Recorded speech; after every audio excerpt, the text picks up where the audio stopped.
This is the LC Youth Drive Home Recap.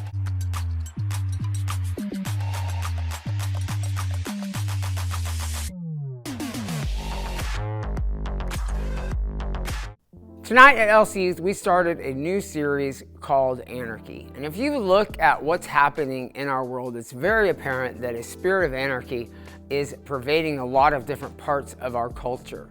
From the unrest in Israel and Gaza to the war in Ukraine to assassination attempts on political leaders, you can see that people don't have a care for authority in their lives.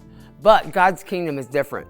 And tonight in this series, we started off by looking at a point of Israel's history where the kingdoms had been divided. There was a northern kingdom of Israel, and Jeroboam was king there.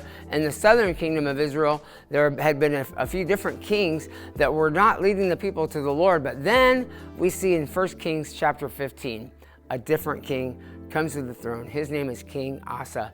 And even though he didn't have a good example in his father, his grandfather, or his grandmother, King Asa did things differently. In 1 Kings chapter 15, verse 11, it says, Asa did what the Lord approved as his ancestor David had done. And so that set King Asa apart.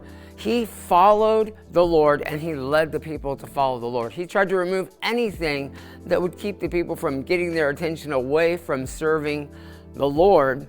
And because he did that, he set an example. For over 40 years, he led the nation of Israel to seeking after God wholeheartedly in his devotion to the Lord.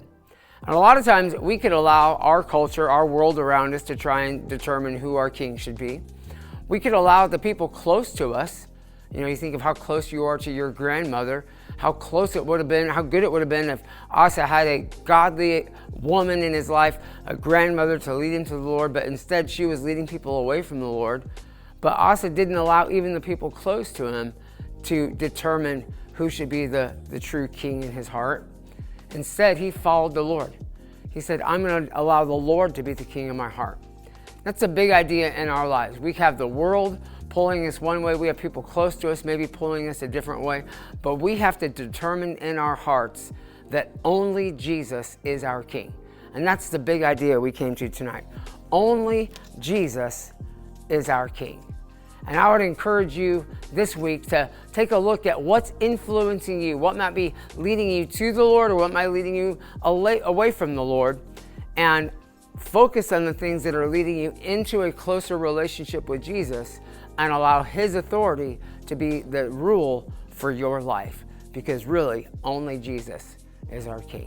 Have a great week. We love you guys. We'll see you soon.